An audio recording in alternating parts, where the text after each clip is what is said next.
Farao. Sindio? Ana mama kule amecheka. Sawa. Shikeki.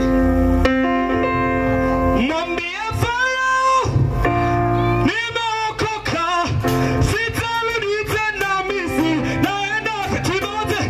Mwambie Farao nimeokoka. Hizi ni nyimbo zetu wote sasa. Sitarudi tena Misri. Mwambie Farao, mwambie Farao. Mwambie Farao nimeokoka, sitarudi tena Misri, naenda Kibete. Mwambie Farao, mwambie Farao.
Japo kwenye bonde la mauti Bwana, sitaogopa mabaya.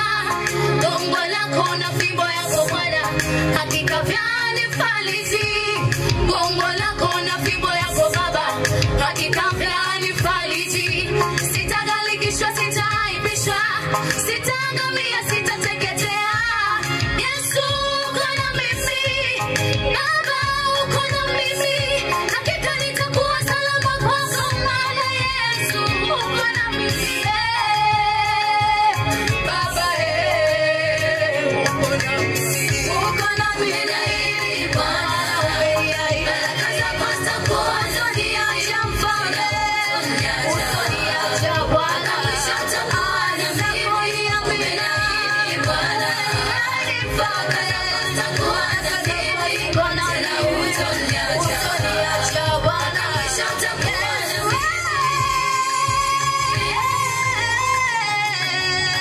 Wakishangwe na vigelegele kwa Yesu. Niacha mpaka mwisho wa safari. Uko na mimi, uko na mimi, uko na mimi, umeahidi utakuwa nami.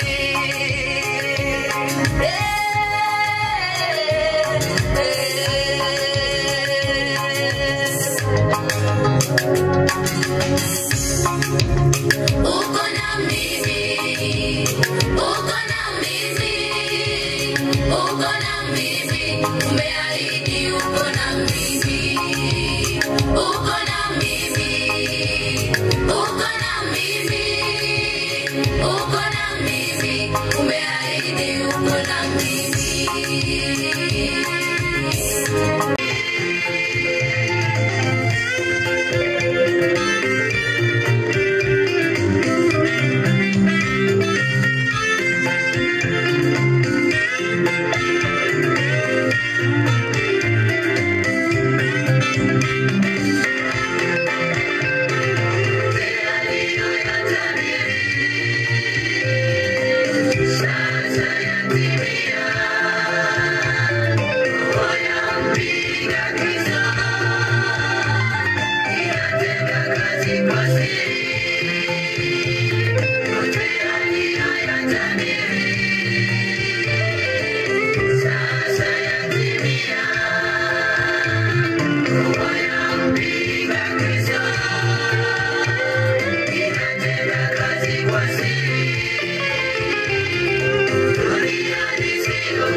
Moja moja, lakini muda sio rafiki. Huu ni muda wa mhubiri. Kwanza kabisa ninayo furaha kukuona. Amen. Mimi ni mchungaji Albert Sindondwa, mchungaji mwenyeji. Nijitambulisha jana. Nikukaribishe sana kwa niaba ya kanisa la EAGT. Tuna mkutano wetu ambao umeanza jana, mkutano wa baraka sana. Hebu sema baraka sana. Tunaye mtumishi wa Mungu mwinjilisti Yohana Mpongo pamoja na mwinjilisti Geoffrey. Jana ameanza na tunaendelea mpaka Jumapili. Tunaendelea kuwakaribisha watu wote. Mimi naona baraka mno katika mji wetu wa Monduli. Injili inapohubiriwa ni uwezo wa Mungu. Kwa hiyo Mpongo, mwinjilisti Yohana Mpongo ndio mwinjilisti wa mkutano huu, lakini ametangulia Yohana Mbatizaji ambaye anaendelea mpaka leo. Sema amen. Kabla sijawakaribisha watumishi wa Mungu, tunaye mama mchungaji kutoka Shinyanga aliyeimba. Ni mama mchungaji, ameacha shughuli zote, amekuja kwa ajili ya mkutano huu, amesafiri. Tunaye pia mama mzazi wa Yohana Mpongo pamoja na Emmanuel Mpongo. Naomba hao wapite watusalimie. Wamesafiri kwa ajili ya mkutano huu. Baada ya hapo tunaye mchungaji rafiki yetu, ndugu yetu, jirani yetu. Tuko jirani kabisa, anaitwa George Mnish. Yeye baada ya salamu hizo atakuja kumwomba Mungu kwa ajili ya kumleta mtumishi wa Mungu Yohana. Yeye ataendelea. Karibu watumishi wa Mungu. Mama mzazi wa Mpongo aje hapa na mama mchungaji. Makofi kwa Yesu Kristo aliye hai. Wapande kabisa hapa madhabahuni tuwaone. Amen. Piga na vigelegele wakati wanakuja. Hebu sema ni mizuri, hebu sema ni mizuri kama nini? Miguu ya hao wanahubiri habari ya mema. Basi niwakaribishe. Unajua Yesu alipokuwa duniani alikuwa na mama, alikuwa anaitwa nani jamani? Mariam. Mmoja akasema heri tumbo lililokuzaa, heri maziwa ulioyanyonya, kwa sababu alikuwa wa baraka. Na sisi tunaona baraka sana. Karibuni sana watumishi wa Mungu. Tuko na Emmanuel Mpongo. Hebu simama Emmanuel. Yuko kule. Basi leo tutamfahamu mama. Haleluya. Haleluya. Nimekwisha kujitambulisha, naitwa mama mchungaji Salu. Tumetokea Shinyanga. Yohana ni mshirika. Tuliposikia kuna mkutano tukaona ni lazima tufike Monduli. Haleluya. Elewa mkutano huu ni wa muhimu sana kwako mkaaji wa Monduli. Yaani sana zaidi ya sana. Haleluya. Yaani sisi tuko hapa kwa kazi hiyo tu ya kumtangaza Yesu Kristo aliye hai. Hatukuja kwa jambo jingine, hatukuja kuwasalimia kinaima, hatukuja kumsalimia Yohana. Tumekuja kwa ajili ya mkutano wa Injili. Uone ni wa muhimu, nenda kawalike na wengine. Waambie kwa Yesu kumewaka moto. Njoni muone, watangazie wote.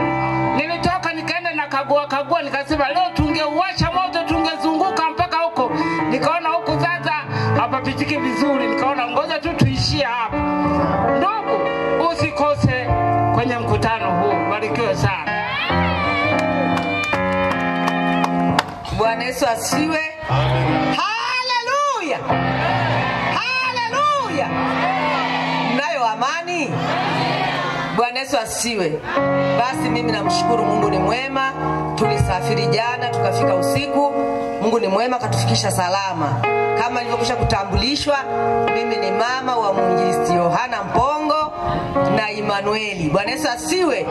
Basi tuliona ni vema tufike kama alivyosema mama mchungaji. Huu mkutano ni wa muhimu sana.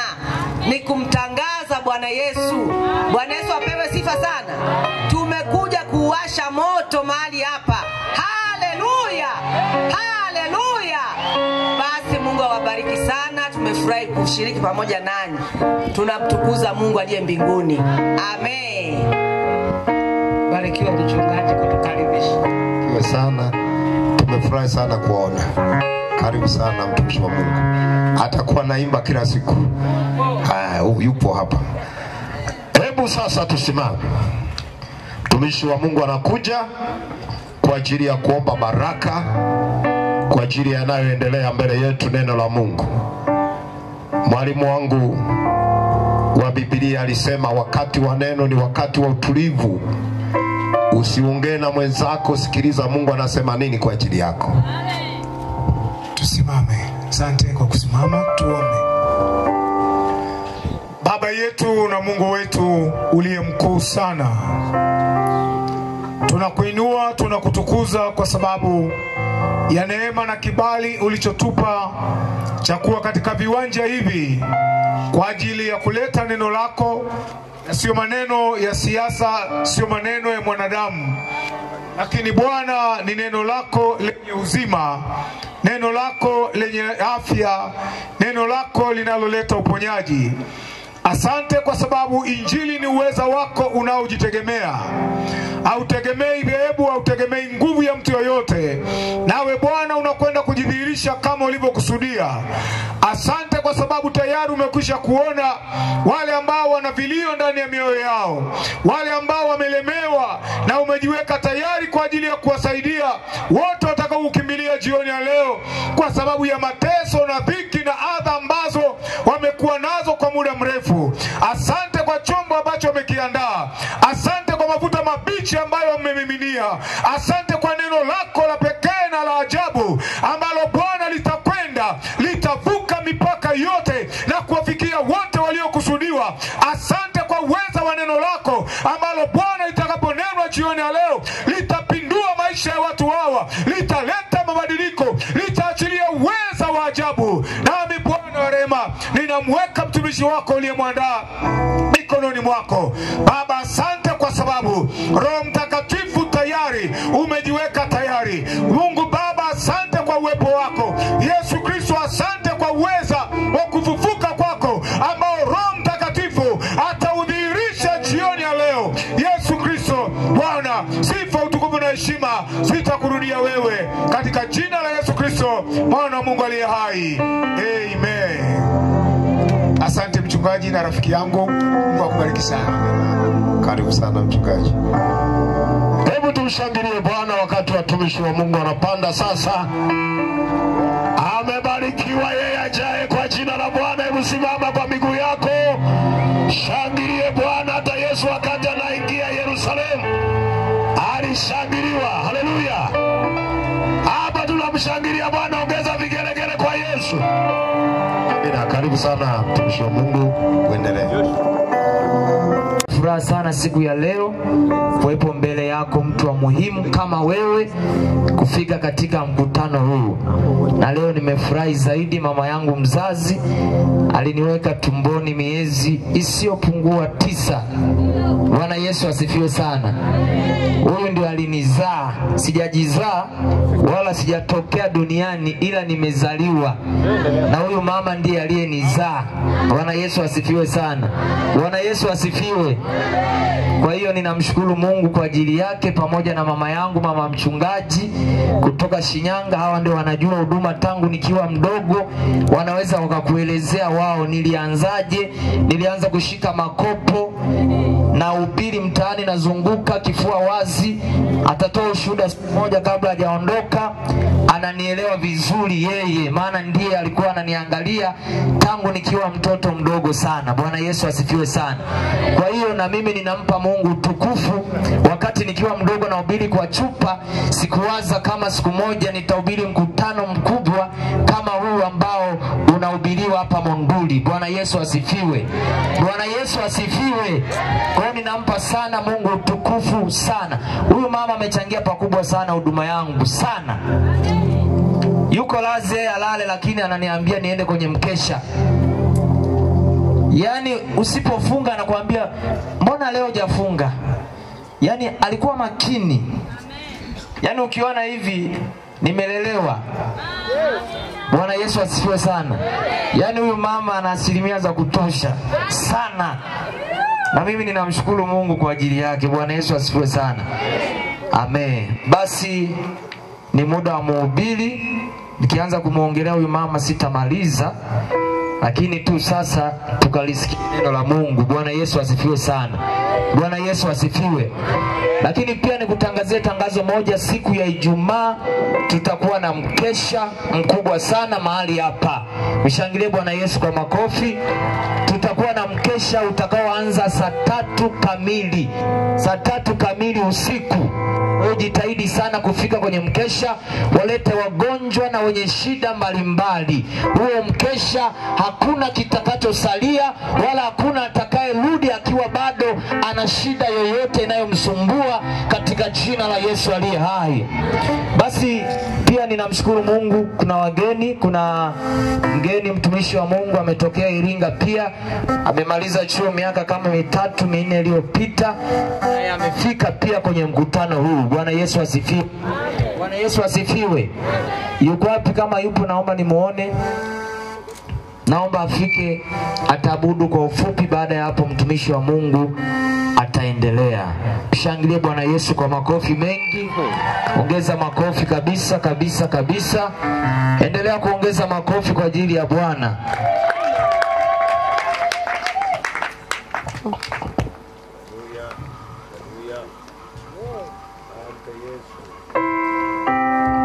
Sasa tunamwambia yeye ndiye anastahili.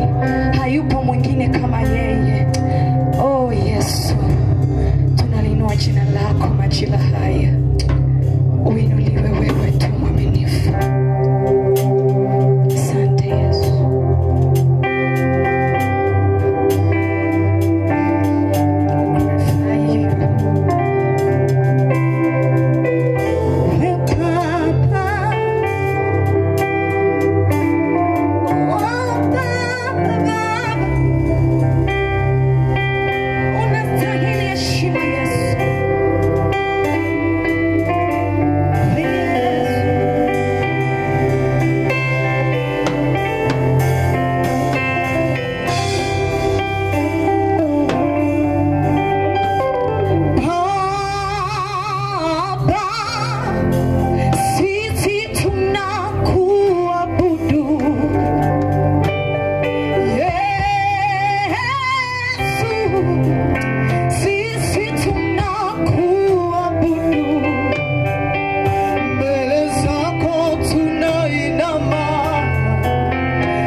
Ninatamani jiona leo useme na maisha yangu, Bwana Yesu, ninatamani sema na maisha yangu jioni leo. Usione mkutano huu ni kwa ajili ya mwenye dhambi, mwambie Yesu sema na maisha yangu. Jana nilitangulia kusema nikasema ninasema na kanisa. Roho Mtakatifu anataka kusema na kanisa, anataka kusema na watu wa. Ukaseme na maisha yetu Bwana. Ukaseme na maisha yetu Bwana. Sema na moyo wangu Bwana. Moyo wangu na shauku Bwana. Moyo wangu na kiu Bwana. Moyo wangu na tamani Bwana. Wewe sema na moyo wangu Bwana. Baba shata rabakoria. Ikamanderebo sataya. Ora baba shata. Ikomenderebo koria baba. Haya manderebo koria. Uwepo wako Bwana. Ukatawale sasa. Neema yako Bwana. Ikatufunike. Tuna haja ya kusikia kutoka kwako. Tunatamani sikia kutoka kwako Bwana. Katika jina la Yesu Kristo wa Nazareti. Haleluya. Bwana Yesu asifiwe. Makutano, Bwana Yesu asifiwe. Haleluya. Haleluya. Asante. Mwambie jirani yako hujakosea kuwepo hapa jioni ya leo. Mwambie tena hujakosea kuwepo mahali hapa jioni ya leo. Basi binafsi napenda kumshukuru Mungu kwa neema hii ya ajabu ambayo amenipa na kibali ambacho amenipa kusimama mbele ya watakatifu wake. Ninaheshimu sana nafasi hii. Shukrani nyingi zaidi tutatoa wakati mwingine, lakini naomba tuende moja kwa moja kwenye neno la leo ambalo Kristo amekusudia tujifunze. Tutaenda kujifunza na ni kwa ajili ya kanisa na kwa ajili ya watu wake. Kwa hiyo wewe ambaye umeokoka, hujaokoka, ili neno ni la kwako. Hatukuja hapa kwa ajili tu ya watu ambao hawajaokoka, lakini hata kwa watu ambao tumeokoka tujue tunayo safari ya kuelekea mbinguni. Bwana Yesu asifiwe. Jana tumejifunza kwa habari ya moyo safi na tukaangalia kwa habari ya moyo ni kitu gani. Tukaangalia ni sehemu ya roho ya mwanadamu ambayo ndani yake hisia zinakaa, matamanio pia yamekaa. Tukaangalia ndani ya moyo wa mwanadamu ni vitu gani ambavyo vimekaa. Tukaangalia tabia zilizokaa katika moyo wa mwanadamu. Tuliangalia tabia mbalimbali, ulevi, hasira, fitina, uchawi na kila namna yote ambayo ni mbaya inaketi katika moyo wa mwanadamu. Na tukaangalia jambo lingine ya kwamba Kristo anapokuja kumuokoa mwanadamu au kumsaidia mwanadamu, anachokiangalia kwanza ni moyo wake. Andiko letu la somo ambalo tulikuwa tunatembea nalo kitabu kile cha Mathayo sura ya 5 mstari ule wa 8 ambao ulikuwa unasema heri wenye moyo safi maana hao watamuona Bwana, maana hao watamuona Mungu. Heri wenye mioyo safi maana hao watamuona Mungu. Tuliangalia jana, nataka nikumbushie alafu tuendelee na somo la leo. Heri wenye mioyo safi maana hao watamuona Mungu. Na tukaangalia tafsiri kubwa ya moyo safi, tukasema ni utakatifu. Kitabu cha Waebrania ile sura ya 12 mstari wa 14. Tukasema yako maandiko yalikuwa yanasema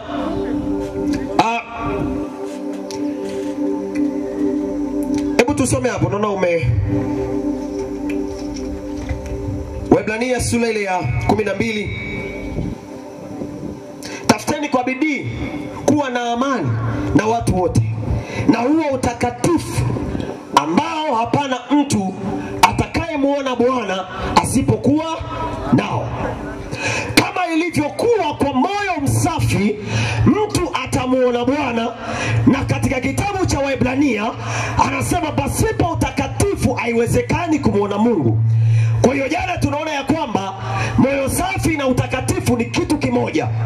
Hatuwezi kumuona Mungu akitokea kwenye maisha yetu na akatusaidia ikiwa mioyo yetu haijabadilishwa. Kitabu cha Ezekieli tukaangalia ya kwamba ni Mungu peke yake ambaye anaweza kubadilisha moyo wa mwanadamu. Bwana Yesu asifiwe. Na jana atukuzwe Mungu ambaye alitusogeza kwa pamoja tukamwendea Bwana kwa njia ya toba na rehema. Na ni kitabu cha Yohana Marko ile sura ya 1 kuanzia mstari wa 1 hadi wa 5 utaikuta injili ya Yohana Mbatizaji ambaye aliwahubiri mataifa akiwaambia tubuni basi kwa maana ufalme wa Mungu umekaribia. Na Yohana alikuwa akiwahubiri kwa habari ya toba. Kwa nini aliwahubiri toba? Jana tuliangalia, aliwahubiri toba ili kuitengeneza mioyo yao iwe safi, ili Kristo atakapokuja watu wapate kumjua. Bwana Yesu asifiwe. Na nikasema ya kwamba Yohana alitengeneza mioyo ya watu ili kusudi kwamba Yesu atakapokuja wamtambue. Nikasema sio wote ambao walimjua Yesu, japo wengi walimuona. Nikasema waliomjua ni wale waliomuona kama Bwana na Mesia katika maisha yao. Lakini wale ambao hawakukubali mioyo yao itakaswe, kwa maana ya kukubali kutubu dhambi zao na kukubali kubatizwa kwa maji, ambao mioyo yao haikutengenezwa, ndio wale ambao Kristo alipokuja walimuona kama muuaji, wakamuona kama mwizi aliyesulubiwa msalabani, wengine wakamuona kama mharibifu ambaye alikuja kuiharibu Torati. Ili uweze kumuona Yesu katika maisha yako, ni lazima kwanza moyo wako shughulike. Nikasema ya kwamba Roho Mtakatifu au Kristo anachokitafuta kwako ni moyo wako zaidi ya maisha yako.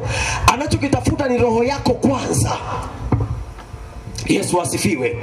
Yesu anaitafuta roho yako kwanza kabla ya mwili wako. Na ndio maana nasema ya kwamba kwenye kitabu cha Ufunuo alimnunulia Mungu watu wa kila kabila, watu wa kila taifa, watu wa kila namna, warefu kwa wafupi, ili kusudi kwamba wawe wafalme na makuhani.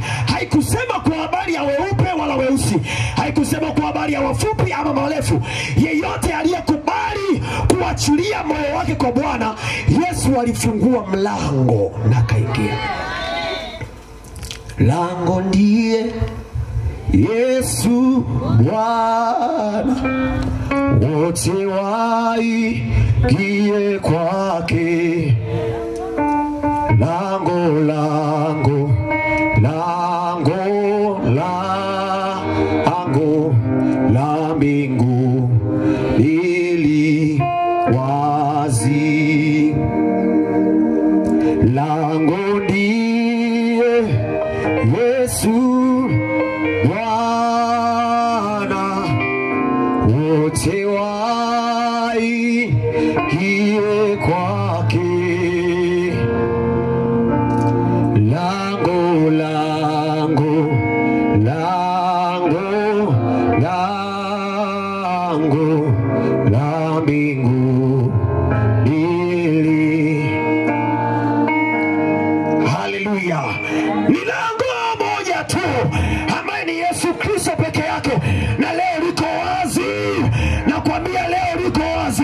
Anasema tazama, kwenye kitabu cha Ufunuo ile sura ya 3:20 anasema tazama niko mlangoni na bisha mtu hodi, atakayefungua moyo wake nitaingia ndani yake, nitakula na yeye, nitakaa na yeye, nitatembea na yeye. Sikia mpendwa, una mashaka na maisha, ni kwa sababu Yesu hajaingia ndani bado. Yaani unateseka ni kwa sababu bado hujampa Yesu nafasi ya kuingia kwenye maisha yako. Haleluya. Haleluya. Naomba tuende kwenye somo la leo. Muda si rafiki na Mungu anisaidie. Ujumbe wetu wa leo tutakaoenda kujifunza kwenye kitabu kile cha Zaburi.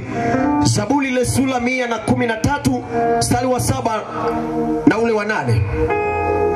Zaburi 13 mstari ule wa 7 na ule wa 8, maandiko yanasema, humuinua mnyonge kutoka mavumbini na kumpandisha maskini kutoka jahani. Humketisha pamoja na wakuu, pamoja na wakuu wa watu wake. Narudia maandiko haya. Kitabu cha Zaburi ile sura 113 mstari ule wa 7 na wa 8. Humuinua mnyonge kutoka mavumbini na kumpandisha maskini kutoka jahani. Humketisha pamoja na wakuu, pamoja na wakuu wa watu wake. Mungu ayabariki maneno yake. Ni wazi kwamba kila mwanadamu ana uhitaji msaada wa Mungu. Ujumbe wetu wa leo unasema ya kwamba Mungu umuinua mnyonge na Mungu umuinua mnyonge kutoka mavumbini na kumpandisha maskini toka jahani, kwa maana ya jalajalani. Narudia tena, Mungu umuinua mnyonge kutoka mavumbini na kumpandisha maskini kutoka jahani. Andiko hili limetoka kwenye ile sura ya 13 mstari wa 7. Mungu umuinua mnyonge. Wakati jana ninaomba namuuliza Bwana, nataka Bwana unipe kitu ambacho nataka unifunulie kitu ambacho watu wako Bwana wanakihitaji. Nilikusudia jana lile somo niendelee mpaka leo, lakini Bwana akatupa somo lingine, chakula kingine leo. Nataka nikwambia kwamba ukifungua moyo wako kwa ujumbe huu kuna jambo litatokea. Mungu anasema, na nilituma neno kuwatoa watu katika maangamizo yao. Ni kweli ninaweza kuweka mkono, lakini kama bado neno halijaingia ndani yako, huo muujiza hautadumu. Mwambie Bwana, nisaidie jioni leo, nilielewe kwanza neno likawe ni msingi ambao ukiachilia uponyaji, Bwana utadumu katika maisha yangu. Bwana Yesu asifiwe. Mungu analituma neno juu ya maisha yako kukutoa katika maangamizo yako. Tega sikio lako usikilize neno la Bwana. Mungu humuinua mnyonge kutoka mavumbini na kumpandisha maskini kutoka jahani. Ni wazi ya kwamba kila mmoja mwanadamu ana uhitaji msaada wa Mungu katika maisha yake. Inaweza ikawa ni kiroho au kimwili. Kila mmoja ana uhitaji msaada wa Mungu. Haijalishi ya kwamba ameokoka hajaokoka, kila mmoja ana uhitaji msaada wa kimungu. Watu ambao wamekubali yamkini kumtumikia shetani, lakini kuna mahali ambapo wanafika nao pia wanahitaji msaada wa kimungu. Kila mmoja anahitaji msaada wa kimungu. Kimwili anahitaji msaada wa kimungu. Kwa kuwa tunahitaji msaada wa kimungu, msaada wa kimungu una taratibu zake na kanuni zake. Jana nikasema nitakuwa nafundisha. Msaada wa kimungu una kanuni na taratibu zake za kufuata. Ujumbe unasema Mungu huwainua wanyonge. Najua umekaa kwenye unyonge kwa muda mrefu, umekaa kwenye ukiwa kwa muda mrefu, umekaa kwenye maskini kwa muda mrefu. Na ninaweza nikawa nasema maneno haya ukasema ya kwamba tayari mimi nina fedha ninajitosheleza. Lakini nitakwambia tafsiri ya mnyonge huyu ni mtu gani, na tafsiri ya mtu huyu maskini ni mtu gani. Mungu anaiona shauku na anaona jinsi ya watu ambavyo wanatafuta msaada wa kimungu, lakini kuna kitu au fahamu au maarifa hawajayajua kwa habari ya kutafuta msaada wa Mungu uingilie kati maisha yao. Biblia inasema kwamba Mungu wapenda watu wote na hakuna ambaye anapenda angamie. Anasema Mungu hakawii kuitimiza ahadi yake kama wengine wanavyozani, lakini kukawia kwake anangoja watu waifikirie toba. Mungu ili alete wokovu, kuna wakati Mungu anachelewa, anasubiria kwa namna gani ambavyo huyu mwanadamu anaweza kanisogelea. Baraka za Mungu huwa asije tu hivi kawaida. Kuna mahali inahitaji maamuzi ya kwako binafsi. Jana ningesema ya kwamba ni lazima ukubali kuachilia moyo wako kwa Kristo Yesu. Kwa Bwana, nimekubali kukupa moyo wangu sasa. Hapo ndipo ambapo utakapoanza kuona mfumo wa Mungu unaanza kutenda kazi kwenye maisha yako. Jana nikasema ya kwamba kuna watu ambao wanatafuta vya Mungu lakini hawamtaki Mungu. Unatafuta baraka za Mungu, unakuja kuokoka ili upate fedha. Unaingia kanisani au usioni fedha unaondoka. Wewe ulienda kutafuta fedha au kutafuta uzima. Yesu anasema ya kwamba naliwaona nia yenu. Kitabu kile cha Yohana sura ya 6 anawaambia mlinifuata mimi kwa sababu mliona mikate. Hamkunifuata kwa sababu mliiona uzima. Kwa kuwa mmeifuata mikate na mnataka ishara, hamtaziona ishara. Yesu anawataka ambao mioyo yao imeamua kumfuata kwanza yeye, alafu Bwana afungue mlango wa baraka. Unasema wewe mjilisi sasa, unasema mbona hamna injili? Hakuna. Nakwambia ukweli, nikikubabatiza nikikubabapamba hivi, utakuja kesho na leo unaokoka, unatembea zako unaondoka. Yesu asifiwe. Kwa hiyo ni wazi ya kwamba kila mwanadamu anahitaji msaada wa kimungu, na tujue ya kwamba msaada wa kimungu, mambo ya kimungu yana kanuni zake. Mungu umuinua mnyonge kumtoa katika mavumbi na kumpandisha maskini kutoka katika jahannam. Ni hatari sana kama utawatumaini wanadamu na ikiwa umefanywa kwa sura na kwa mfano wa Mungu. Ni hatari sana na ni laana sana mbele za Mungu kama utawatumaini wanadamu na kuwategemea wanadamu na ikiwa asili yako na msaada wako ni Mungu. Wakati Mungu anakuweka ulimwenguni, alikuweka kusudi kwamba umtazamie yeye na kumtegemea yeye. Ina maana ya kwamba unapokuwa umeweka matumaini yako yote kwa mwanadamu, ina maana ya kwamba umemfanya Mungu kuwa wa mwisho kwanza. Biblia inasema ya kwamba na alaaniwe amfanyaye mwanadamu kuwa kinga yake na moyoni mwake amemwacha, alaaniwe. Mama, baba, pendo ulioko mahali hapa, nina ujumbe jioni leo ya kwamba Mungu anataka endelea kumtumainia hivyo hivyo unavyomtumainia. Ujue ya kwamba hata wachawi wenyewe kuna mahali wanabananika, wanaanza kumwomba Mungu huyu huyu. Kuna wakati majambazi wanabananika, wanamwomba Mungu huyu huyu. Lakini jambo la kwanza ambalo Mungu analitaka kwa mwanadamu ni kwa namna gani ambapo mwanadamu amelitengeneza tumaini lake kwa Mungu kwanza kuliko watu wengine. Wakati unapita katika changamoto, ni nani ambaye unamuona? Kuna watu wameona mizimu ya nyumbani kwao kuwa ni ya kwanza kuliko Mungu. Wanapojaribu huku na huku, wakiona wameshindwa, wanakuja kwa Mungu. Kuna wakati Mungu anaweza kuruhusu ukapita kote huko na usione msaada. Anaitaka roho yako ije. Sikiliza, ukiona Mungu amekuacha mpaka wakati huu, ujue uko kwenye kipindi cha neema. Hii ni neema ya Mungu ambayo imekuacha unaendelea kukaa kwa waganga wa kienyeji. Unaweka kwenye biashara zako mambo mbalimbali, unaweka uchawi huu, unaweka uchawi huu. Mambo na maisha unayoyaishi kila wakati yamekuwa ni chukizo mbele za Mungu. Kuna wakati Mungu anakuacha ni kwa sababu ya kipindi cha rehema tulicho nacho. Kuna watu ambao walijaribu kuiba mara moja wakatolewa uhai wao. Kuna watu walijaribu kulewa mara moja wakafa moja kwa moja. Kuna watu walijaribu kuingia kwenye uzinzi wakafa moja kwa moja. Lakini ukitambua ya kwamba neema ulionayo mpaka wakati huu, unaendelea na wakati huu unaisikiliza injili, Mungu anakuambia ni neema ambayo iko juu yako, ambayo Mungu anaitafuta nafsi yako imrejee Bwana, ili kusudi kwamba akufikishe mahali ambapo unastahili ufike. Yesu asifiwe sana. Mungu humuinua mnyonge kutoka mavumbini. Ni kazi yake Yesu ambayo alikuja kuifanya katika ulimwengu huu, kumtoa mwanadamu katika mateso, kumtoa mwanadamu katika hali zote. Kitabu cha Isaya ile sura ya 53, ukisoma kuanzia sura ya 53 kuanzia mstari wa kwanza, utaelewa pale kazi Yesu aliyokuja kuifanya. Anasema alichubuliwa kwa maovu yetu, alijeruhiwa kwa makosa yetu, adhabu ya amani yake ilikuwa juu yetu, kwa kupigwa kwake sisi tulipona. Sikiliza, Yesu alikuja si kwa ajili ya kuhukumu ulimwengu. Anasema ya kwamba adui alikuja ili kusudi kwamba aibe.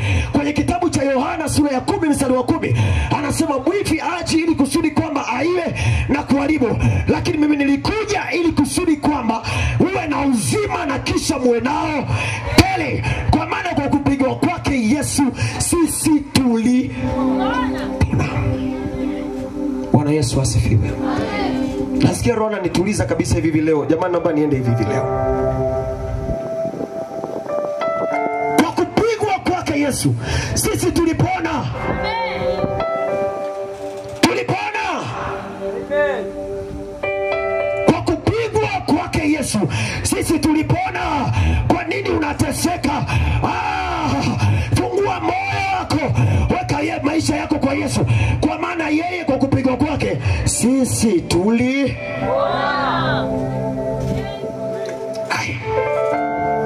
Mungu muinua mnyonge toka mavumbini na kumpandisha maskini toka jehani. Tuingie kwenye ujumbe wetu sasa. Kwa nini Mungu anataka kumuinua mnyonge kutoka mavumbini? Na tutaangalia mnyonge huyu ni mtu gani ambao anataka uyachunguze maisha yako uelewe. Kwa nini Mungu amtoe mtu katika mavumbi ambayo yako nayo? Mungu wetu anapenda mwanadamu yeyote yule. Nimesema kwamba kitabu cha Ufunuo, maandiko yanasema kwamba Mungu alimnunulia kila mmoja, watu wa kila kabila, watu wa kila lugha. Usione ya kwamba Mungu amekukataa kwa sababu ya familia yako. Ni kweli familia yako imekaa katika hali ya ushirikina, lakini haina maana ya kwamba wewe ukiokoka na wewe utajumuishwa na wale washirikina. Sikiliza, Mungu alimnunulia watu wa kila kabila na kila taifa. Kwa yoyote yule ambaye alikubali kumpa Yesu maisha yake, Mungu alibadilisha maisha yake. Wakati Yesu anakuja ni kusudi kwamba amtoe mwanadamu katika mateso. Na ujumbe wetu leo unasema kwamba amtoe katika mavumbi. Mavumbi ni eneo gani hili? Mavumbi ni katika hali ya magonjwa ambayo mwanadamu ako nayo. Mavumbi ni katika hali ya umaskini ambayo mwanadamu yuko nayo. Mavumbi haya ni katika hali ya kukataliwa mwanadamu ambayo anayo. Mavumbi haya ni katika hali ya mwanadamu. Kuna watu wamekataliwa kwenye familia zao, watu wamekataliwa kwenye ndoa zao kwa sababu ya ulevi walio nao, wamekataliwa kabisa, wamekataliwa kazini, kila biashara unayoifanya haiendi. Hiyo ni katika eneo la mavumbi. Nadhani kuonyesha ni kwa namna gani Yesu anaweza kumtoa mtu mahali hapo, ni kwa namna gani Yesu anaweza kumchomoa mahali hapo mavumbini. Mavumbini ni sehemu ambayo magonjwa yametawala, mavumbini ni sehemu ambapo zinaa zimetawala, mavumbini ni sehemu ambapo ulevi umetawala, mavumbini ni sehemu ambapo ukabila umetawala, kila namna ya uchafu umetawala. Yesu alikuja kwa ajili ya kukutoa katika mavumbi hayo. Nasema Yesu amekuja kwa ajili ya kukutoa katika mavumbi hayo. Anasema atamtoa mtu mavumbini na kumketisha pamoja na wakuchu, kwa maana mavumbini si pa kwako. Yesu amekuja jioni leo na tumezileta habari zake ili akutoe kwenye hali ulionayo. Ni kweli unaona kushindwa, lakini neno la Bwana limekuja. Anasema ni yeye ambaye anawatoa watu mavumbini, watu waliokataliwa, watu waliobezwa, watu walioshindikana. Ni kweli umeshindikana na familia yako, lakini Yesu watoa watu katika mavumbi na kuwaketisha na wakuchu. Kwa nini Yesu anatoa mavumbini? Nataka nikuonyeshe mavumbini ni eneo la hatari sana. Kitabu cha Mwanzo ile sura ya kwanza, kitabu cha Mwanzo sura ya 3 mstari wa 14. Nataka nikuonyeshe namna gani ambavyo mavumbini pamekaa. Unaweza usielewe maana neno hili, lakini nataka nikuonyeshe maana neno hili limekaaje. Bwana asifiwe sana. Nataka nikuonyeshe ni kwa namna gani ambavyo shetani ametuweka mavumbini kwa muda mrefu. Mtumishi wa Mungu tusomee hapo. Mwanzo sura ya 3:14. Mwanzo 3:14. Bwana Mungu akamwambia nyoka. Bwana Mungu akamwambia nyoka, kwa sababu umefanya hayo, kwa sababu umefanya hayo, umelaaniwa wewe, umelaaniwa wewe kuliko wanyama wote, kuliko wanyama wote, na kuliko hayawani wote, na kuliko hayawani walioko mwituni. Kwa tumbo utakwenda, kwa tumbo utakwenda, na mavumbi utakula, na mavumbi utafanyaje? Utakula. Ishia hapo. Adui shetani ambaye ni nyoka, Mungu anamlaani kwa kosa la kumdanganya mwanadamu. Mungu anamwambia kwamba kwa tumbo utatembea na kwa mavumbi utafanyaje? Utakula. Mavumbi utafanyaje? Somo letu linasema Mungu mtoa mtu katika mavumbini na kumketisha wapi? Kama bado umekaa mavumbini na shetani kalaaniwa kuyala mavumbi, atakapokukuta huko kwenye mavumbi lazima atembee na wewe. Hii ngumu kuelewa. Ngoja nirudie tena. Wakati natafakari maandiko haya, nikapata ujumbe huu kwa sababu ni kitabu niliwahi kusoma nyuma. Shetani ameamliwa kuyala mavumbi ya ardhi. Kama ameamliwa kuyala mavumbi ya ardhi, na maisha yako kwenye ardhi ambayo ni mavumbi, sikia, kila kilichopo katika hiyo mavumbi kitaliwa na adui. Ina maana ya kwamba mateso unayoyapata si ya Mungu, ni ya shetani. Bwana Yesu asifiwe. Ngoja nitumie mfano mdogo. Kwa mfano, unakunywa maji. Yale maji yana uchafu kidogo, haukujua, ukanywa yale maji. Kwani ulikusudia kunywa ule uchafu au ulikusudia kunywa maji? Ulikunywa maji, lakini ukanywa na nini? Shetani anapokuja kuyalamba mavumbi na kuyala mavumbi, anamkuta mwanadamu ambaye hajaokoka, amjui Kristo, amekaa mavumbini, anamlamba mpaka yule mwanadamu. Sikiliza, tunapita kwenye mateso si kana kwamba Mungu anataka, lakini kwa sababu ya hali ambayo tuko nayo tumekaa mavumbini. Wakati shetani anapita anakukuta umekaa mavumbini, anakupitia na magonjwa, anakupitia na laana, anakupitia na mikosi. Kila biashara unafanya iendi, kila kitu unajaribu kufanya wala huoni matokeo, ni kwa sababu umeketi kwenye kinywa cha adui shetani. Bwana Yesu asifiwe. Umekaa kwenye kinywa kinywa cha shetani, na ndio maana hauwezi. Sikiliza, nasikia habari kwa habari ya Yona. Yona wakati ametupwa baharini, habari za Yona hizi, alimezwa na samaki aina ya nyangumi. Sikiliza, Biblia inasema ya kwamba Yona akaanza kumwomba Mungu akiwa katika tumbo la samaki yule, akimwomba Mungu rehema. Amekaa kwenye mateso ndani ya siku 3 kwenye samaki. Leo adui shetani amewameza watu, wamekaa kwenye kinywa chake. Adui anaamua lolote lile afanyavyo. Usiku ulali kwa sababu uko kwenye kinywa cha adui shetani. Ni kwa sababu gani? Umekaa kwenye mafumbi. Umekaa kwenye mafumbi. Kaamliwa kuyala mafumbi. Kaamliwa kuyala mafumbi. Anakukuta mama ambaye hujaokoka. Kwako matusi ni kawaida, kwako kusengenya ni kawaida, kwako kutukana ni kawaida, kwako kuroga ni kawaida. Shetani anakukuta umekaa katika mavumbi. Atakapokuja katika kuzunguka kwake, hata kuacha salama. Salama yako iko kwa Yesu. Kitabu cha Yohana sura ya 10 mstari wa 10. Mwivi aje ili aibe na kuharibu na kuchinja na kuua. Ila mimi nilikuja ili muwe na uzima na kisha muwe na utele. Bwana Yesu asifiwe. Amen. Je, umekaa kwenye mafumbi kwa muda gani? Umekaa kwenye hiyo mateso kwa muda gani? Umekaa kwenye hiyo shida kwa muda gani? Umekaa kwenye hiyo hali kwa muda gani? Ni miaka imepita na miaka, hujaliona tumaini. Kuna wakati ulienda kanisani lakini ukutaka kumfuata Yesu, ulienda kufuata muujiza. Yesu hakukutendea kwa sababu ulifuata muujiza. Yesu anaitaka roho yako. Yesu anaitaka roho yako kwanza. Sikiliza, akiipata roho yako umepata utajiri. Akiipata roho yako umepata heshima. Akiipata roho yako umepata heshima. Waliokuzalaa watakupigia saluti, kwa maana Yesu ameipata roho yako. Ameipata roho yako. Haya. Wenye shangwe ya mshangilie Bwana. Waliyepokea waseme amen. Waliyepokea waseme amen. Waliyepokea hiyo waseme amen. Haya. Yesu anaitaka roho yako kwanza. Akipata roho yako kwanza, sikiliza, akipata roho yako, ni inakaa ndani yako kama vijito vya maji, vinakuwa vinatiririka. Akipata roho yako, anaweka vijito vya maji. Ukipita kwenye changamoto, unaona sio kitu, maana Yesu yuko ndani.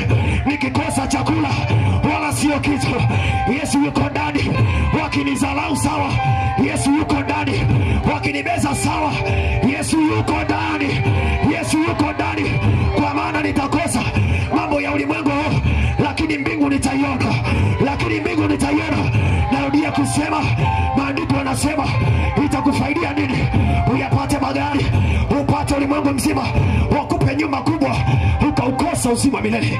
Ni hasara kubwa sana.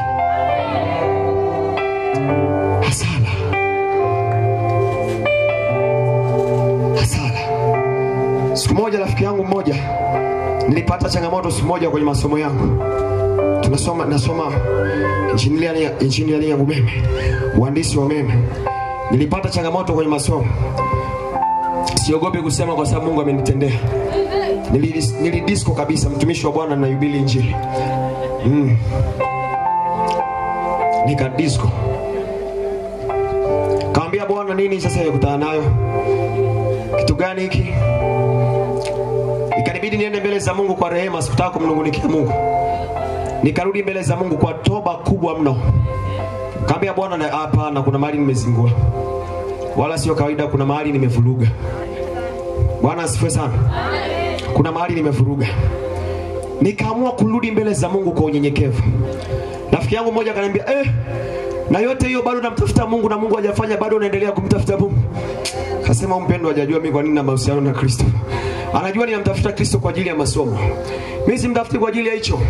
Hayo yote ninapambana ili nione mbingu. Haleluya. Haleluya. Haleluya. Haleluya. Haleluya. Haleluya. Haleluya. Haleluya.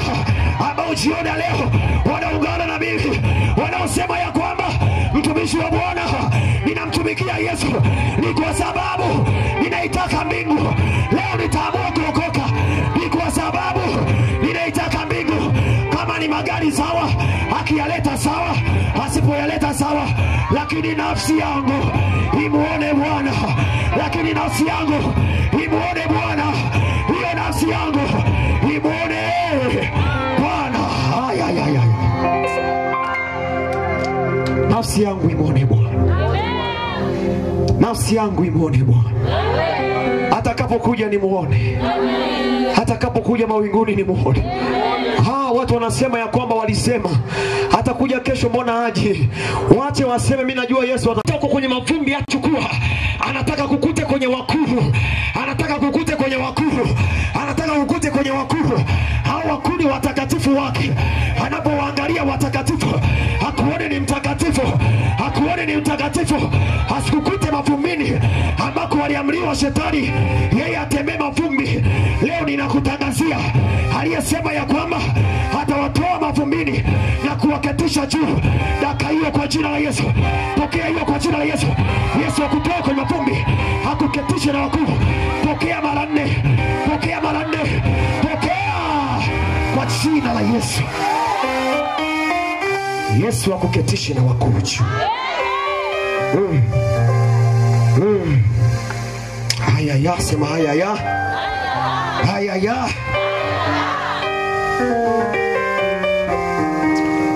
Nataka niwaeleze kwa habari ya mnyonge. Yesu anasema ya kwamba atawatoa wanyonge katika mavumbi. Yesu hawatoi watu wote. Mtu wa kwanza anayemtoa ni mnyonge. Mnyonge ni mtu gani huyo? Mnyonge ni mtu gani huyo? Mnyonge. Wanadamu wanasema mnyonge mnyongeni, haki yake fanyaje? Sawa.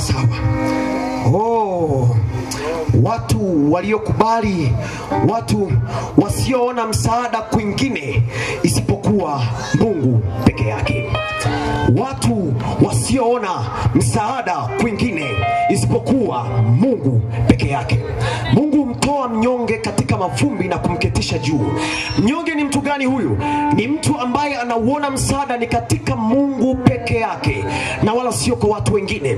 Ukitaka kumuona Mungu akikutendea jambo lolote kwenye maisha yako, ni kweli unateseka kwenye mazingira ambayo hauelewi utatokaji, umezunguka huku na huku kutafuta msaada. Sikiliza, jioni leo Mungu ameleta hili neno akikutazama kama mnyonge, ambaye utabadilisha mtazamo ulionao, utabadilisha nia ulionayo ya kwamba Bwana, ni kweli nimehangaika sana miaka ya kutosha, ni miaka 12 nimezunguka kwa matabibu, lakini leo Bwana ninaliona pindo lile pale, na mimi nitasogea, nitalishika hilo pindo. Bwana, nitasogea, nitalishika pindo. Nimezunguka miaka 12, sasa yatosha, ninakutazama Bwana wangu.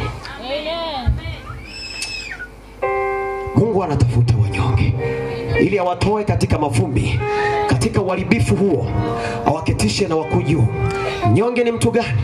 Aliyebadilisha tumaini lake na kuligeuza tumaini lake kwa Mungu peke yake na wala sio kwa wanadamu, wala sio mahali kwingine. Tumekuwa kwenye familia zetu tuliaminishwa kwa habari ya mizimu ya nyumbani kwetu, na wakati mwingine tulienda kufanya matambiko hayo tukaaminishwa, na kuna wakati wakatutia moyo, vinapanda vinawaambia tunawalinda wajukuu zetu, msijali, endeleeni nyinyi someni. Wachawi wakubwa sana wametufanya, wametuharibia masomo, lakini tangia nimewaelewa nimekuwa kifurugi wa familia. Haleluya. Ukiwa na Yesu, ukiwa na Yesu ni raha, ukiwa na Yesu ni raha, ukiwa na Yesu ni raha. Siku moja wananiambia huyo mjukuu ambaye ni fulani, mbona amekuwa mharibifu?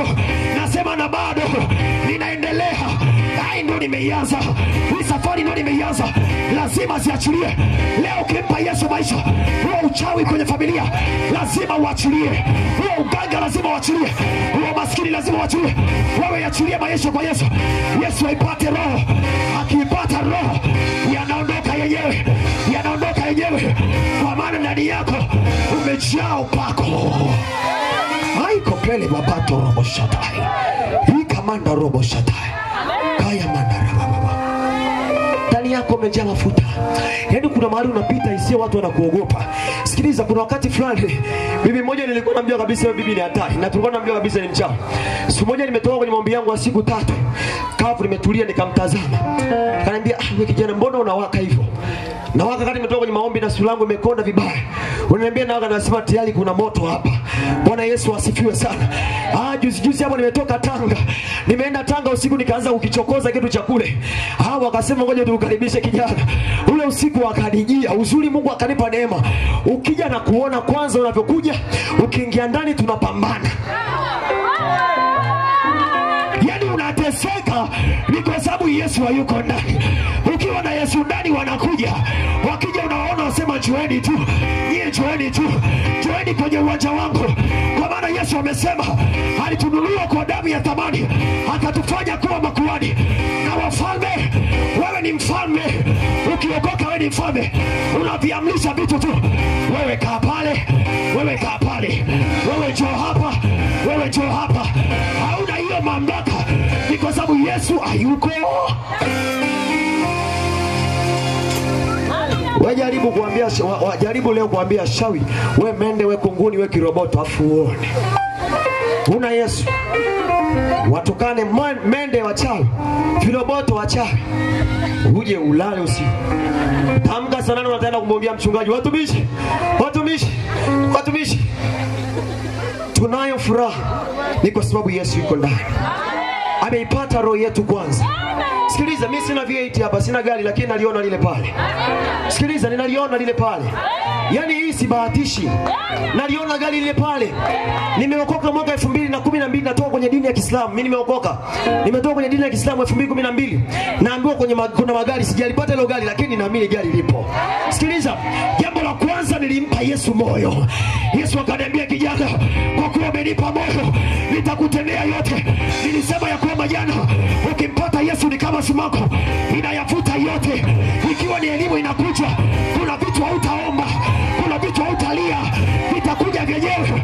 Yesu atapigana na maadui zako. Ni kwa sababu ameupata moyo. Aupata moyo. Moyo. Yesu anautaka moyo, mama. Acha mbwembwe za kukimbia kanisani unatafuta utajiri. Unatafuta heshima. Unaenda kanisani unatafuta heshima, usitafuta heshima. Yesu anawaambia nini wanafunzi wake? Anawaambia kwamba duniani iko dhiki, lakini jipeni moyo kwa maana mimi nimeushinda nini? Ulimwengu. Sikiliza, duniani iko dhiki wapendwa. Haina maana ya kwamba kuokoka ni raha tu. Wana wa Israeli Mungu aliwaambia kwamba mtakwenda Kanaani, lakini haikuwa safari ya siku moja. Walitembea si miaka 40. Wako wanatembea, lakini waliona Kanaani. Hawakwenda kwa siku moja. Walikuwa wako tayari, wakaenda na Bwana.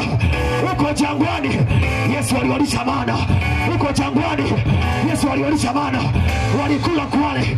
Nataka nikwambie kwamba safari ya wokovu una bonus. Sema wenzako bonus.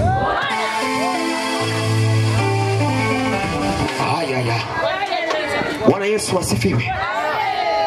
Yohana sura ya 5 mstari wa 5 na ule wa 8 hadi wa 8. Yohana sura ya 5 mstari wa 5 na ule wa 8.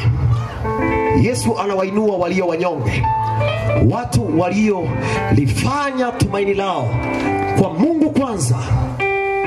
Kwa Mungu kwanza. Sikiliza, usiwe mnafiki kwa sababu Mungu anajua moyo wa wanadamu. Usiseme kama ngoja ni pretend, kama ngoja niigize tu. Mungu angalia sana nakuja na moyo wangu, anasema mnafiki kabisa we. Kuna kitu natafuta na nikikupa unaondoka. Na ndio maana watu wengi sana ambao waliafuata vitu kwa Yesu walikuja dakika 2-3 wakakaa wakaona hawana mwelekeo wao. Yesu anautaka moyo wako. Yesu anaitaka roho yako. Anachokitaka ni kusudi kwamba roho yako ione mbingu. Sikiliza, nataka nikuhakikishie, Yesu akiipata roho, akihakikisha ameipata roho, hayo unayoyahitaji yatakuja tu. Yatakuja. Sikiliza, nimwambie niligiso lakini nilirudia. Mungu alionifanyia wewe acha tu. Kwa sababu niliamua kurudisha tena moyo kwa Yesu. Mwambie Yesu, kuna mali nilizingua na ninarudi. Bwana alinifanyia mara hizo. Na bado kuna vitu naviona vikubwa zaidi ya vile vya jana. Na bado kuna vitu vikubwa naviona zaidi ya jana. Na nani kutia moyo mpendwa ambaye umeokoka na unataka kuokoka leo, ya kwamba wokovu iko bonus katikati. Unapokuwa kwenye safari ya wokovu, Mungu hatakuacha kama ulivyo. Hata waacha maadui wakija kwako. Hata acha aibu ije kwako. Hata fitina ije kwako. Ukiona una aibu na unaokoka, hebu chunguza ulifuata nini kwa Yesu. Yohana sura ya 5 mstari wa 5 na ule wa 8. Yohana sura ya 5 mpaka 8. Na hapa palikuwa na mtu ambaye amekuwa hawezi muda wa miaka 38. Muda wa miaka 38. Yesu alipomwona huyu amelala, naye akijua ya kuwa amekuwa hali hiyo siku nyingi, sawa, alimwambia, wataka kuwa mzima? Wataka kuwa mzima? Yule mgonjwa akamjibu, Bwana, mimi sina mtu wa kunitia birikani. Jamani sikiliza, anasema ana nini? Huyu mtu tumaini lake lilikuwa libaki kwa nani? Kwa watu. Tumaini lake lilikuwa libaki kwa Mungu. Anasema sikuwa na mtu wala sina mtu atakayenitia wapi? Birikani. Tuendelee.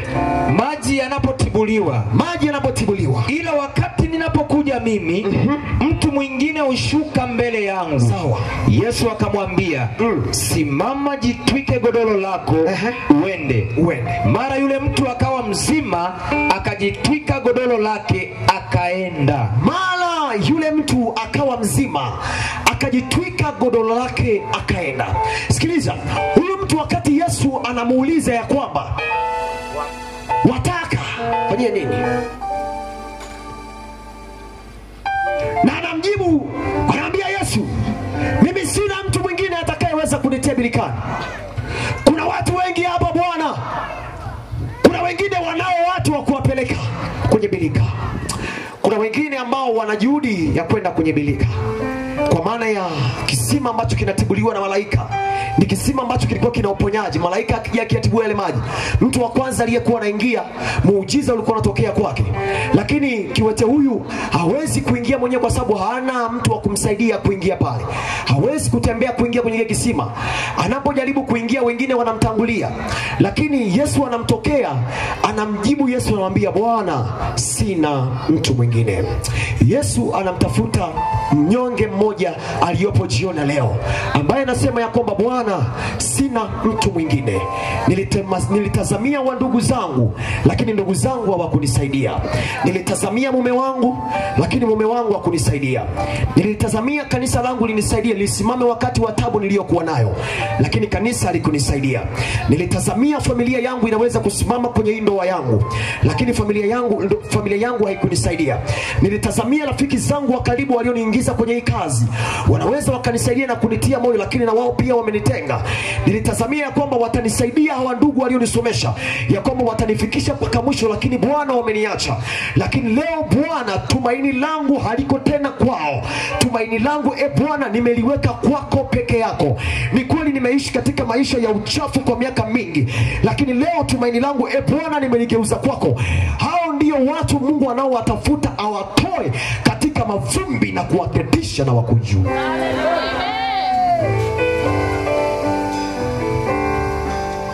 Haleluya. Wakina Daudi wakati wanapigana na kina Goliath, wanamfikia Goliath, wanamwambia, wewe umetujia kwa pimbo, umetujia kwa silaha, umetujia kwa fumbo, sijui kwa nini, umekuja na mikuki yako, umekuja na silaha zako, lakini mimi sikuja na jeshi lolote. Nimekujia kwa jina la Bwana wa majeshi, nimekujia kwa jina la Bwana wa majeshi. Tumaini la Daudi halikuwa kwa jeshi, lilikuwa kwa Mungu. Mungu alisimama naye. Nataka nikwambie kwamba hivyo vita unavyopambana navyo peke yako hautaweza, unamhitaji Mungu. Kijana, hauwezi kupambana na ulimwengu huu na tamaa zilizopo kama hauna Mungu. Haikuwa rahisi kwa Daudi kumpiga Goliathi na kumwangusha isipokuwa Mungu tumaini lake. Sikiliza, unapambana na watu kwenye biashara yako, unapambana nao kwa akili zako, lakini umeshindwa kujua kwamba lazima uligeuze tumaini lako kwa Mungu ili Mungu akuketishe na wakuju. Wakina Daudi walipotambua ya kwamba ni lazima nimkaribishe Mungu kama tumaini langu, Mungu aliwaketisha na wakuju. Sauli akamvuta, akampatia mke, akampa nusu ya ufalme. Ni kwa sababu hakuliona tumaini kwa wafalme, hakuliona tumaini kwa majeshi, aliliona tumaini katika Mungu. Na nalikwambia kwamba jioni leo wewe kubali kumpa Yesu maisha yako, ili Yesu aingie ndani yako. Yeye akiwa tumaini lako, atakutoa kwenye mavumbi na kukuketisha na wakuu roho. Jamani, injili raha.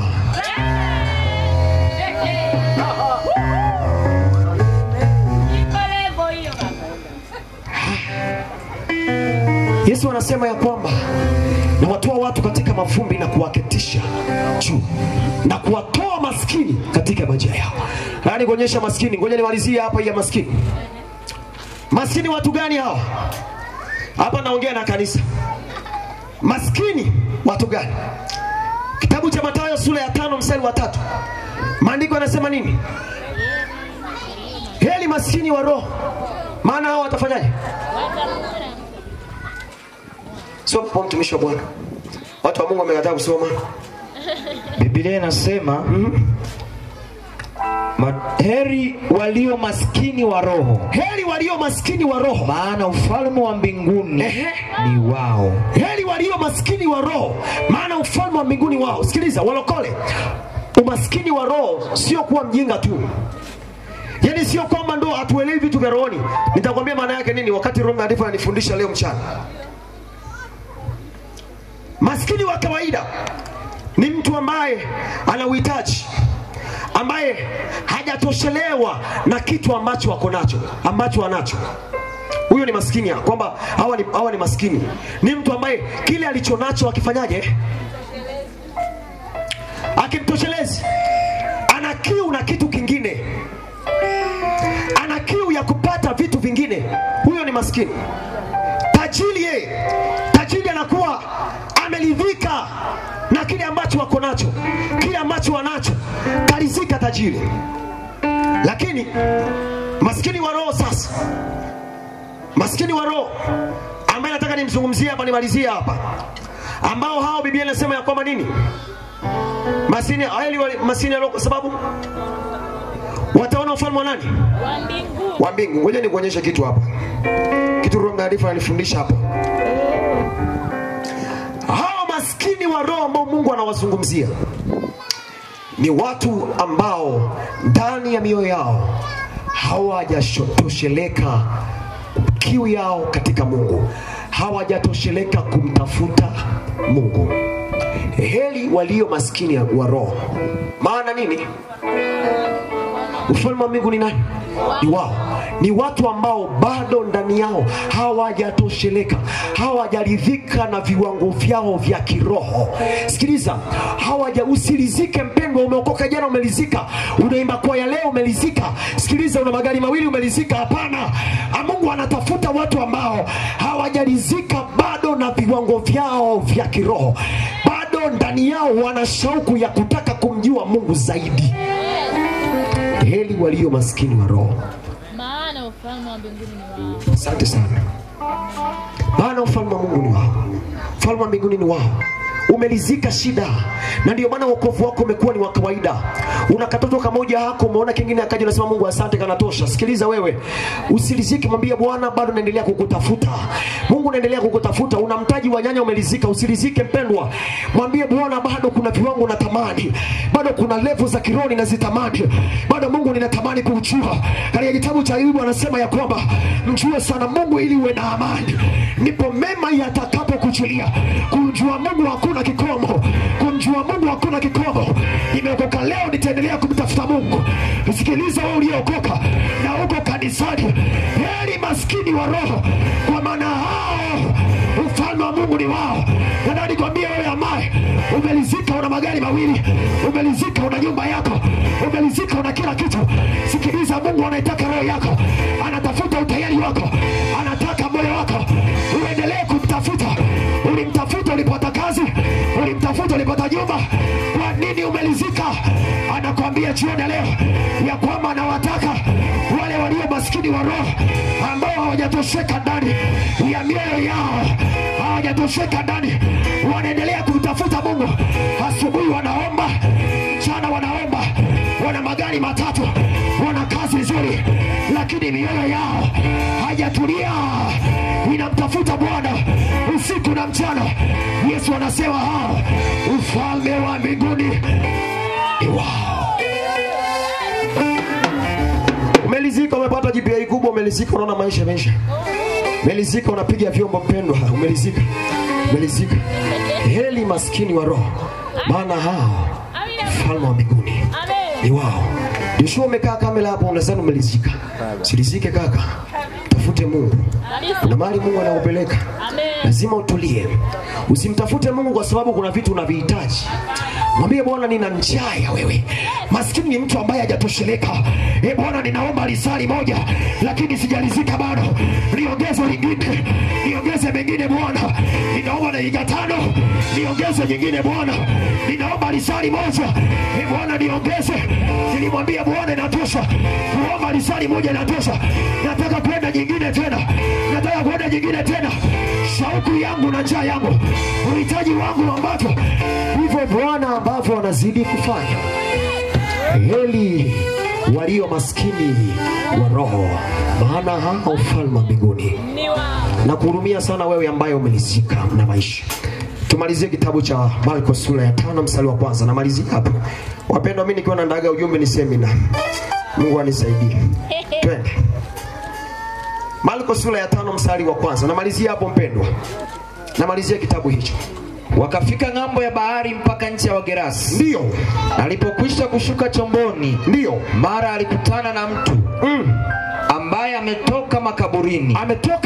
Mwenye pepo mchafu. Makao yake alikuwa pale makaburini. Ndio. Wala hakuna mtu yeyote aliyeweza kumfunga tena. Hata kwa minyororo. Kwa sababu alikuwa amefungwa mara nyingi kwa pingu na minyororo. Akaikata ile minyororo na kuzivunja zile pingu. Ishia tu kwanza hapo. Bwana Yesu asifiwe. Ngoja nieleze habari hii. Hii ni habari ya mtu mmoja ambaye alikuwa anaishi katika nchi ya Wagerasi.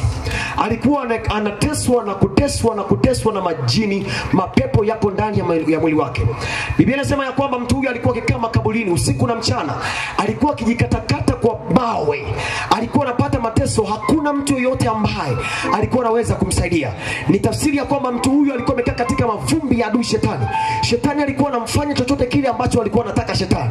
Lakini siku moja Yesu akaenda katika nchi ya Wagerasi na akamkuta mtu huyo amepagawa na pepo. Anakuja anamwambia, ewe Yesu mwana wa Daudi, utusamee, usituhukumu. Yesu akamwambia, hebu nyinyi kina nani? Wakamwambia, sisi ni legioni, kwa maana tuko wengi. Akamwambia, aya, mtokeni mtu huyu na mwende mbali. Wale pepo wakamtoka yule mtu maisha yake yakabadilishwa, akaokoka. Kwa maana nyingine kwamba akatolewa katika mateso yale. Yesu alichokifanya akamwambia, nenda ukajionyeshe sasa kwa watu, nenda ukahubiri injili. Nadhani kwambia nini? Faida ya kwanza ya Mungu kukutoa katika mavumbi ni historia ya maisha yako kubadilika. Huyu mtu ambaye alikuwa anakaa katika nchi ya Wagerasi, historia yake ilikuwa inaeleza ya kwamba ni mtu ambaye alikuwa anaketi katika mawe, alikuwa akijikatakata mawe na kujikatakata mwili, alikuwa anaishi katika mateso, hakuna mtu wa kumjali. Lakini tazama, Yesu anakuja kwake, anamtoa katika mavumbi, alafu anamketisha na wakuu juu. Historia ya mtu huyu inabadilika. Na nikwambia ya kwamba jioni leo Yesu akiingia kwenye maisha yako, historia ya maisha yako itabadilika. Walikuita ni mzinifu, watakwambia ni mtakatifu. Walikuita jambazi, watakuita mtakatifu. Walikuita mbea, watakuita mtumishi. Leo ukimpa Yesu maisha yako hayatabadilika. Naomba usimame kwa miguu yako. Kitabu cha Yohana wa kwanza sura ya 5:12. Yohana wa kwanza sura ya 5:12 na 13. Yeye aliye naye mwana anao uzima. Asiye naye mwana wa Mungu ambaye ni Yesu Kristo hana huo uzima. Nimewaandikia ninyi mambo hayo, ndio, ili mjue ya kuwa mna uzima wa milele. Ninyi mnaoliamini jina la mwana wa Mungu. Sikiliza. Unapompa Yesu maisha yako, jambo la kwanza unapewa uzima wa milele. Uzima wa ndoa yako, uzima wa maisha yako, uzima wa kazi yako, uzima wa kila kitu Mungu ataachilia ndani yako. Na baada ya hapo Mungu atakufunulia neema iliyokuu zaidi kuliko neema zote, ni uzima wa milele. Amen. Shiki jirani yako mkono mmoja tu. Mwambie jirani tusogee mbele. Sijaita wanaotaka kuokoka, nimeita kanisa zima. Watu wote tulioko kwenye mkutano sogea mbele.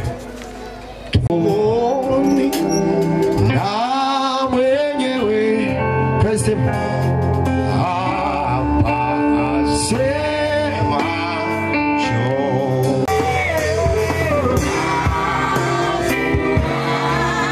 Bwana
katika mazingira gani? Uko hapa mahali hapa jioni leo. Yesu watoa watu mavumbini na kuwaketisha na wakoju. Unateseka ni kwa sababu bado hujaamua kwa dhati kumpa Yesu maisha yako. Dada, karibu tu mbele, njoo sana. Yesu anasema ya kwamba ukinionea aibu katikati ya watu, ukinionea haya katikati ya watu, mbele za watu, nami nitakuonea haya mbele za Baba yangu. Leo amua kumpa Yesu maisha yako. Maamuzi ya kumpa Yesu maisha ni ya kwako binafsi kutoka ndani. Muujiza wa kuokoka ibada mbinguni inasimama kwa ajili ya mtu mmoja anayetubu. Usiondoke. Nataka niombe sasa, na wewe uliye tayari. Mungu akubariki binti. Hebu inua mikono yako kwa ujasiri mkubwa, hata sisi tuliokoka hadharani hivi hivi. Sema maneno haya nyuma yangu, sema: Bwana Yesu, ninakuja kwako. Mimi ni mwenye dhambi. Nimesikia neno lako kwamba unahitaji moyo wangu, na mimi nimekubali kutoa moyo wangu kwako. Sitaki kitu kingine, sitaki mambo ya dunia, sitaki kukaa kwenye mavumbi. Nataka niinuliwe juu, thamani yangu ipande. Kuanzia leo, adui shetani uliyenitumikisha leo na kukataa nikiwa na akili timamu, toka kwangu kwa jina la Yesu. Achia maisha yangu. Kuanzia leo nimeokoka. Yesu ni Bwana na Mwokozi wa maisha yangu. Asante Yesu kwa kunisamehe dhambi zangu zote. Najua umenisamehe. Jina langu liandikwe katika kitabu cha uzima wa milele. Katika jina la Mungu Baba na la Mwana na la Roho Mtakatifu. Amen. Baba Mungu uliyetukuka, wewe umesema kila ajaye kwako hutamtupa nje. Mungu mtakatifu, asante kwa ajili ya binti huyu ambaye ameisogelea madhabahu yako kwa unyenyekevu mkubwa. Namleta kwako Yesu. Bwana, neema yako itawale juu ya maisha yake. Ufute dhambi zake zote. Wewe ni Mungu unayesamehe. Umesema dhambi zenu zijapokuwa nyekundu kama bendera, zitakuwa nyeupe kama theluji. Naomba neema yako iwe kubwa juu yake. Nguvu yoyote ya giza iliyokuwa inamtumikisha ninaing'oa sasa kwa jina la Yesu. Maisha mapya sasa ndani yako Yesu yaanze upya kwake. Umesema mtu akiwa ndani yako Yesu amekuwa kiumbe kipya. Ya kale yamepita, sasa yamekuwa mapya. Natangaza ya kwamba umesamehewa na Yesu ameliandika jina lako. Neema ya Bwana tutaiachilia itaenda pamoja nao. Iko nguvu ya Mungu ambayo itakayotembea katikati yenu. Kuna jambo litaenda kufanyika ndani yako mara 4 leo zaidi ya jana. Muamini Mungu aliyekulisogeza katika madhabahu hii katika jina la Yesu. Nifuatishe kwa maneno haya. Sema: Bwana Yesu, ninakuja mbele zako. Ninakuhitaji. Ninahitaji nguvu yako. Nahitaji neema yako. Nahitaji nguvu yako. Unitakase. Unitakase kwa damu yako. Unitakase kwa damu yako. Unitakase kwa damu yako. Unitakase kwa damu yako. Kila mateso ndani yangu ninayakataa na yafunga kwa jina la Yesu. Kwa jina la Yesu. Kwa jina la Yesu. Kuanzia leo ninajitenga na kila roho inayoinuka kwenye maisha yangu kwa jina la Yesu. Kwa jina la Yesu. Kwa jina la Yesu. Kwa jina la Yesu. Nguvu za giza zinazotesa maisha yangu ninakemea, nakataa, nakataa, nakataa kwa jina la Yesu. Weka mahali unaumwa katika jina la Yesu. Katika jina la Yesu. Kwa jina la Yesu. Katika jina la Yesu. Katika jina la Yesu. Ninaachilia moto. Ninaachilia moto. Ninaachilia moto. Ninaachilia moto. Ninaachilia moto. Hayo mateso. Hayo mateso. Hayo mateso. Hizo alama za kichawi zilizoko kwako. Hayo mateso ya kichawi yaliyoko kwako. Kwa jina la Yesu. By fire. By power. Kwa jina la Yesu aliye hai. Karabashanda rabashata rabara. Nikamandele bosata. Ninaachilia neema Bwana. Ninaachilia moto Bwana. Kwa jina la Yesu Kristo. Ninakutenga. Ninakutenga na kila roho ndani yako. Ninakutenga. Out. Kwa jina la Yesu. Fire kwa jina la Yesu. Kwa damu ya Yesu. Ninaachilia moto. Uje juu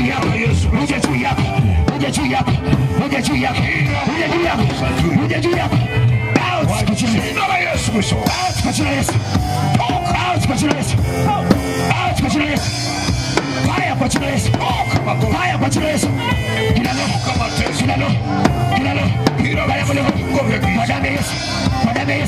Kwa damu ya Yesu. Kwa damu ya Yesu. Ninaachilia moto. Ninakupenda. Na roho zote za kiroho. Na hizo roho. Fire kwa jina la Yesu. Ninaachilia moto. Haya piga kile ondoke. Kwa jina la Yesu na pamoja. Ninaagiza moto ndani yako. Achia wanafunzi. Achia masomo yake. Achia fahamu wake. Ninakupiga kwa damu ya Yesu. Kila pepo.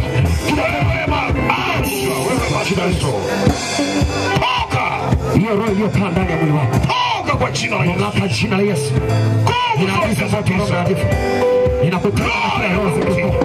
Ninakutenga na kila madhabahu. Ninakutenga na kila nguvu. Haya kwa jina la Yesu. Ije juu yako kwa jina la Yesu. Kila mateso na mwili wako. Ninayakataa mateso.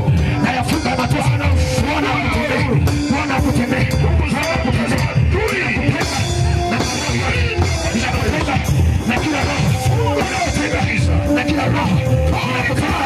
Kwa jina la Yesu.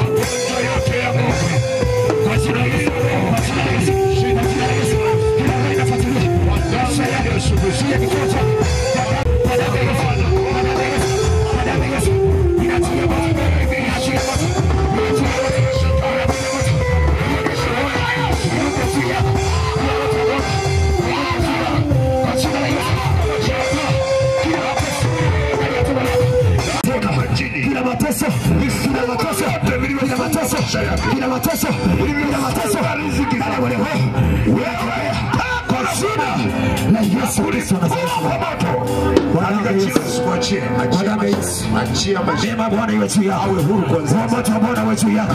Ninakutenga na kila roho. Ninakutenga na kila roho. Ninakutenga na kila roho. Nakutenga na hiyo roho kwa damu iliyo ndani yako. Nakutenga na hiyo roho. Nakutenga na hiyo roho. Fire kwa jina la Yesu. Fire kwa jina la Yesu. Fire kwa jina la Yesu. Fire kwa jina la Yesu. Fire kwa jina la Yesu. Ya roho moto unaachilia ndani. Na kuondoa maisha yako mpaka Yesu akae ukombozi kwako. Fire kwa jina la Yesu. Fire kwa jina la Yesu. Fire kwa jina la Yesu. Pokea muujiza. Pokea muujiza. Pokea muujiza. Pokea muujiza. Pokea muujiza. Jina la Yesu. Pokea muujiza. Kuanzia leo natangaza ya kwamba jina la Yesu aliye hai. Kwa jina la Yesu wa Nazareti. Yesu amekufungua. Kwa jina la Yesu wa Nazareti.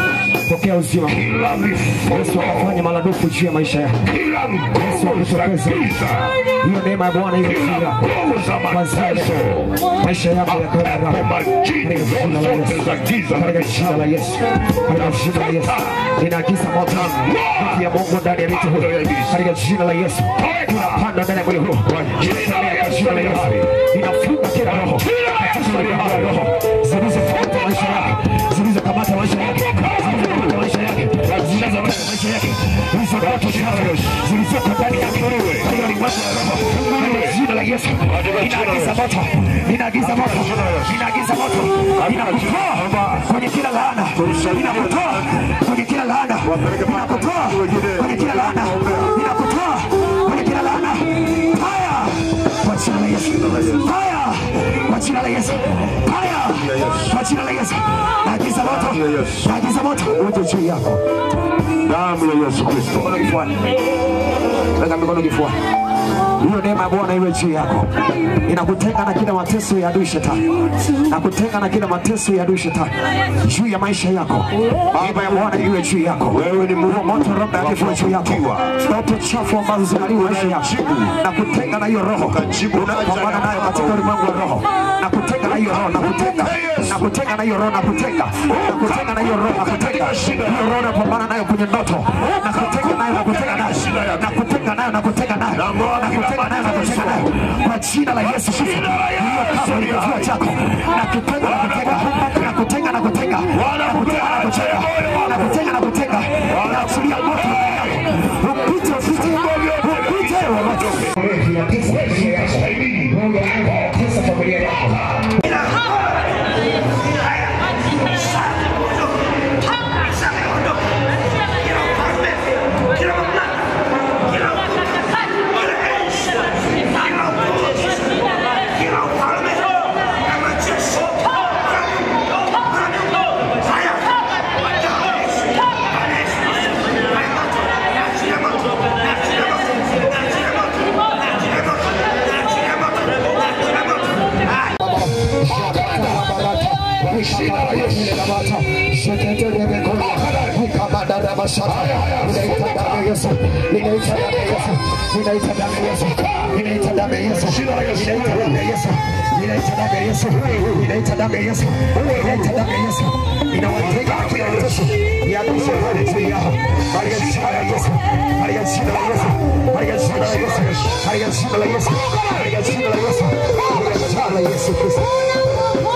Tunakuja kanisani.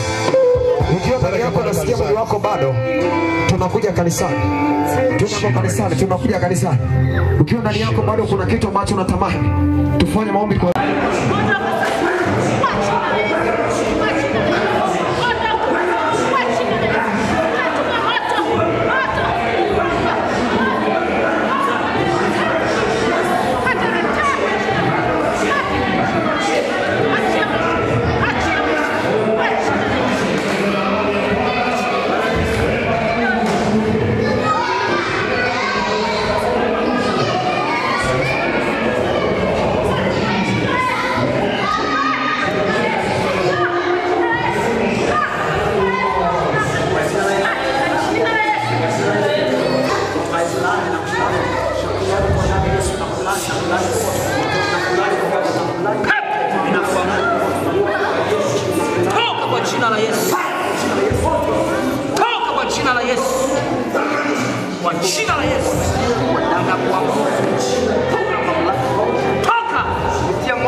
Shia.